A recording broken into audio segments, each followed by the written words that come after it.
Hello students, welcome to our writing class. Today we are going to do task 2 of writing, and the question says global warming is emerging as a great threat to human survival in the 21st century and sea levels are continuing to rise at alarming rates. What problems are associated with this and suggest some solutions. As you can see, the question is about environment. Here we have to tell the problems created due to excessive warming of the climate and the solution which we can suggest in order to combat this problem so that you can answer the question properly. Here we have to talk about global warming due to which there is threat to humans and the sea levels are rising. So we have to concentrate on sea levels and threat to humans due to global warming. We have to suggest a solution for the same. But before that, we have to tell the problems created by global warming and sea levels and how it is becoming a threat to humans. You should make a plan beforehand so that you can complete your task within 40 minutes. If you will not make a plan, then you will wander here and there, and sometimes students go off track and write something else in spite of the question. If you want to be on track and grab marks for C and C, then you will have to make a plan. Problems और solution पूछे थे, उसके accordingly हमने plan बनाया है. जैसे आप देख सकते हैं, मैंने flow chart की help से पूरा का पूरा plan बनाया है. तो इसको कैसे करना है? We have to divide our problem into 5 steps. 5 steps कैसे? मतलब आप कैसे आपको पता लगेगा कि सी एंड सी के बैंड्स हमारे इजीली आ जाएंगे. तो उसके लिए you have to answer yourself the following question which I have written over here. You have to ask yourself what is the problem. What is the problem? Risk to people. Why is this problem? Why is this risk? Because of emission of carbon. What is happening due to emission of carbon? As a result of emission of carbon, there is change in climate. Finally, what is happening? Finally, coastal areas are submerging. And in the end, you have to give an example. Sea level would rise by 1 mm by 2030 as per the experts. Same way for solutions. Here I have taken 2 solutions. First is steps by government and international agencies. Actually, it is one solution, but we want 2 agencies to work hand in hand. So we are writing them separately. What is their duty towards this problem? First of all, we will talk about the government. Government should make stringent laws because people will follow government. As a result, they will use chimneys. Finally, what will happen? It will reduce carbon. And what about the international agencies about which we are talking in our solution? What should they do? They should run a campaign. Why? Because people will be enlightened and they will be cognizant. As a result, people will plant trees.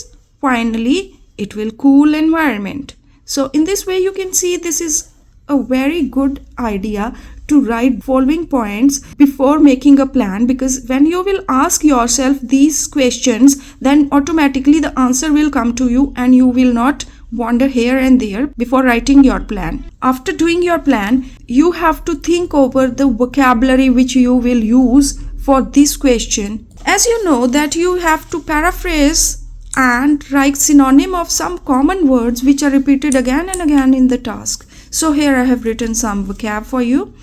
For global warming, you can write ever increasing temperature. You can also write global warming because you can write the word itself. It's never wrong to write the word itself.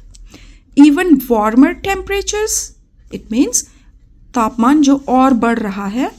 Greenhouse effect, it also means global warming, warming of the earth. Then we have emerging. It means proliferating. In this question, we can write proliferating. Increasing, rising. Then threat. Threat means danger, risk, perilous, disaster. Human, mankind, people. Sea levels are rising. Waters in seas and ocean. Flooding on coastal areas. 21st century, last few decades, because we can write it as last few decades. As you know, the structure of introduction has 3 parts. First is paraphrasing, जहाँ पे आप question को ही paraphrase करते हो, अपने words में लिखते हो. Then you have to give reason 1, जहाँ पे आप प्रॉब्लम को समराइज करोगे, and reason 2 you will talk about the solution. With the advancement of human civilization, dangers to mankind are proliferating due to global warming, which is responsible for ever increasing waters in the seas and oceans. हमारा question क्या बोल रहा था? हमारा question कह रहा था global warming is emerging as a great threat to human survival in the 21st century and sea levels are continuing to rise at alarming rates. उसी को हमने लिखा है with the advancement of human civilization. I have given a reason for the same. With the advancement of human civilization, dangers to mankind are proliferating due to global warming, which is responsible for ever increasing waters in the seas and oceans. वही बात मैंने कह दी कि इंसान को खतरा बढ़ रहा है ग्लोबल वार्मिंग के कारण, जो कि वाटर बॉडीज में वाटर लेवल इंक्रीज होने का भी कारण है. Now we have to write the problem created by the same. Consequently, environmental changes are posing a high risk to people. तो यहाँ पे मैंने कह दिया कि इंसानों को रिस्क हो रहा है. तो ये मैंने कहाँ से कहा? whenever you are writing your introduction, तो आपने जो BP1 एंड BP2 में लिखना है उसका एक ग्लिम्प्स आप इंट्रोडक्शन में दे दोगे तो बेटर होगा. जैसे आपने जो व्हाट वाला क्वेश्चन था उसको आपने इंट्रोडक्शन में राइट कर देना है, तो इससे आपको कभी प्रॉब्लम नहीं होगी कि इंट्रोडक्शन में अब क्या स्टेटमेंट लिखें, कौन सी ना लिखें. So you will be sorted very easily. तो यहाँ पे हमने कहा था रिस्क टू पीपल है, प्रॉब्लम है रिस्क टू पीपल, और सोल्यूशन है steps by government and international agencies. तो वही मैंने यहाँ पे लिखा है. Consequently environmental changes are posing a high risk to people. However, favorable measures by government and international agencies can act like a panacea in this regard. Panacea, you have to use this word. It means Ramban, the best solution. Whenever you are talking about solution, you have to tell that whatever solution you are suggesting would act best. लेकिन best बोल के उसको describe इस तरह मत करना कि वो वर्स्ट लगे. तो उसकी डिस्क्रिप्शन जो आप BP2 में करोगे, because it is reason 2, solution देना है आपने BP2 में देना है, तो उसको भी आपने बहुत अच्छे से डिस्क्राइब करना है कि एग्जामिनर है वो फ्लैट हो जाए और आपको फटाफट से बैंड दे दे. अगर गवर्नमेंट और इंटरनेशनल एजेंसीज फेवरेबल मेजर्स लेंगे तो ये एक रामबाण की तरह होगा इस मुद्दे की तरफ. होपफुली आपने इंट्रोडक्शन अच्छे से समझ लिया है. Now we will move to BP1, where we have to describe, we have to elaborate the problem. तो उसको किस तरह करेंगे? As you know, इसमें भी बहुत से पार्ट होते हैं, तो आप इसको किस तरह से करेंगे? I have explained it fully. Exam में इसको इस तरह से नहीं लिखना. You know कि आपको एक पैराग्राफ में ही उसको समराइज़ करना है, बट मैंने आपको यहाँ पे बताया है कि मैंने किस तरह से अपना जो प्लान था, प्लान में से मैंने सारे पॉइंट्स को किस तरह से इलाबोरेट किया है, so that it can become easy for you people also, कि आप जब प्लान बनाओ उसको आप प्रॉपरली पेन डाउन कर सको. अब BP1 में हम क्या करेंगे? टॉपिक सेंटेंस है जो फर्स्ट रीजन है, मतलब प्रॉब्लम है, उसका जिक्र करेंगे, जो कि था वॉट ऑलरेडी इंट्रोडक्शन में लिख चुके हैं, but once again we have to mention it, कि उसको रिलेट करने के लिए C के लिए आगे बढ़ाने के लिए हमें वंस अगेन उसका एक बार फिर मेंशन करना होगा. So here it is. To begin with, the advent of science and technology has proved not only a boon but also as a bane. I think जब भी आप टेक्नोलॉजी से रिलेटेड कोई ऐसे लिखोगे, अगर आप टेक्नोलॉजी के पॉजिटिव पॉइंट्स बोल रहे हो तो आप यहाँ तक लिखो, technology has proved, not only नहीं लिखोगे, technology has proved as a boon. Boon means वरदान. बट यहाँ पे हम प्रॉब्लम्स की बात कर रहे हैं, and I am relating my problem to the technology, तो इसलिए मैं उसको एक बेन की तरह भी प्रेजेंट कर रही हूँ. बेन्स मीन्स अभिशाप या श्राप. तो यहाँ पे मैंने कहा है कि वो सिर्फ एक वरदान ही नहीं, श्राप भी है. श्राप क्यों? Because we have to talk about the problem. So whenever you are talking about the problems of technology, then you can write it in this way. You can copy and paste this sentence. It will never be wrong. Plan में था कि why, क्यों ये हम बात बोल रहे हैं, तो हम लिखेंगे most prominently excessive emission of carbon by factories and vehicles is making weather even warmer. Factories और व्हीकल से निकलता धुआं क्लाइमेट को और भी ज़्यादा गर्म बना रहा है। फिर उसके बाद रिजल्ट था, एज ए रिजल्ट वाला ये जो आपके सी एंड सी के बैंड्स हैं इसी से आएंगे, इसीलिए मैंने प्लान भी ऐसे ही बनाया है ताकि आप इस पार्ट में कोई भी बैंड ना गवा सको। वोकैब बताने का पर्पस ये है कि आप लेक्सिकल रिसोर्सेज हैं उसमें भी बैंड लूज ना करो। हमारा आगे है वाई, हमने रीज़न बता दिया, उसका रिजल्ट बताना है बिकॉज हमें पूरा डिस्क्राइब करना है, बात को पूरा रखना है, बीच में नहीं छोड़ना। तो रिजल्ट बताएंगे, रिजल्ट क्या हो रहा है, किसका, जो धुआं निकल रहा है इसका result. As a result climatic pattern has changed drastically over last few decades, causing melting of ice at poles, which in turn is perilous for coastal areas. यहाँ पे मैंने कॉम्प्लेक्स सेंटेंस में रिजल्ट और उस रिजल्ट का impact है जो question ने मुझसे पूछा था कि इंसानों के लिए खतरा क्यों है, वो मैंने एक कंपाउंड कॉम्प्लेक्स सेंटेंस में ही बना दिया। अगर आप ऐसा कर सको कि अपना प्लान के जो 2 पॉइंट्स हैं उसको एक में ही मर्ज कर सको, एक तो आप वर्ड काउंट के बीच में भी रहोगे and most importantly it will grab more bands, it will give you bands for your grammar when you are writing complex and compound complex sentences. यहाँ पे मैंने कहा है इसका नतीजा है कि जो क्लाइमेटिक पैटर्न है, वातावरण का, क्लाइमेट का जो पैटर्न है वो बहुत ज़्यादा चेंज हो गया पिछले कुछ डिकेड्स में, 21st सेंचुरी की बजाय कुछ डिकेड्स में, कॉजिंग जो क्या कर रहा है, जिसका नतीजा क्या है, जिसके कारण पोल्स पे आइस मेल्ट हो रही है, विच इन टर्न जो कि इसके बदले में कोस्टल एरियाज़ के लिए पेरिलियस, डेंजरस है। तो कोस्टल एरियाज़ की बात आ गई।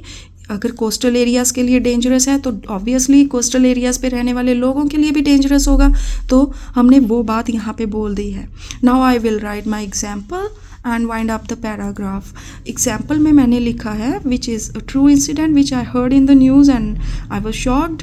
सो you can whenever you are writing anything about global warming and you have to give example related to the problems caused by it, आप इसको लिख सकते हो which is fairly true incident. For instance, recently a part of the Blue Glacier submerged into the sea adjoining the North Pole.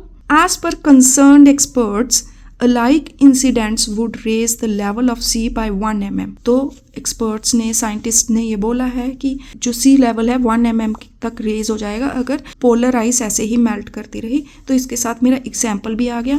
You can see कि बहुत smoothly हमारा paragraph चल रहा है। हमने बताया कि टेक्नोलॉजी है, वरदान भी है, अभिशाप भी है। उसके कारण क्या हो रहा है, फैक्ट्रीज और व्हीकल्स हैं वो बहुत धुआं छोड़ रहे हैं जिसके कारण वातावरण गर्म हो रहा है। इसका नतीजा हो रहा है क्लाइमेट चेंज हो रहा है बहुत ज़्यादा, जिसके कारण आइस पिघल रही है और आइस पिघलने के कारण कोस्टल एरियाज को खतरा बढ़ रहा है। फिर एग्जाम्पल लिख दिया। यू कैन सी कि बहुत स्मूथली हमारा टास्क आगे जा रहा है। तो सी एंड सी ग्रामर और वोकैब में कहीं पे भी हमारे बैंड्स नहीं कट सकते। We have to write about the solution, topic sentence, what is the solution, why we are suggesting this solution, what will be the result, finally what will happen. So what everything is written over here, you can say it. Moving further to solution of this issue, following points can be suggested in this regard. क्योंकि अब मुझे ध्यान दिलाना था कि I am talking about solution, तो ये sentence सबसे बेस्ट होता है कि I am talking about solution. In the beginning of the paragraph you have to tell what you are talking about. Like introduction में आप एक ग्लिम्स देते हो कि आप दोनों पैराग्राफ्स में क्या बोलने वाले हो। उसी तरह पैराग्राफ्स जब शुरू होता है तो आपने एक ग्लिम्स देना है कि आप किसके बारे में बात कर रहे हो। बेन ने शो कर दिया था कि हम प्रॉब्लम के बारे में शो कर रहे हैं, सोल्यूशंस ने बता दिया कि सोल्यूशन सजेस्ट कर रहे हैं। Firstly the government should make stringent laws to check the release of poisonous gases in the air. हमारे पास 2 सोल्यूशन थे, इसलिए firstly and secondly adverbial conjunction लगा के इसको स्टार्ट कर सकते हैं। Once again, firstly the government should make stringent laws to check the release of poisonous gases in the air. Result क्या होगा, because a mandatory use of air filters on chimneys would reduce the content of green house gases. Government को strict laws बनाने चाहिए क्योंकि अगर एक compulsory, mandatory means compulsory use of chimneys हो जाएगा अगर, तो इससे ग्रीन हाउस गैसेज हैं उनको रिलीज करना भी कम हो जाएगा। Secondly, a universal campaign to plant trees and vegetation can be run by global agencies. Here I've talked about global agencies, so I said universal campaign. It should not be at a small level but a universal level. तो इसमें बोला है कि global agencies हैं वो एक campaign चलाएं और लोगों को कहें कि वो ट्रीज़ एंड वेजिटेशन है, किसी भी तरह के प्लांट्स हैं उनको लगाएं, उसकी प्रमोशन करें. टू सब्सटेंशिएट, इसका रिजल्ट क्या होगा? To substantiate this would help in reducing soil erosion along with keeping the environment cool and clean. इसके कारण soil erosion भी रुकेगा और environment cool and clean रहेगा. soil erosion mean flooding रुकेगी. I have talked in another way कि flooding रुकेगी ये बोलने की बजाय, because I don't want to repeat the vocab, तो मैंने बोल दिया it will reduce the soil erosion and keep the climate cool and clean.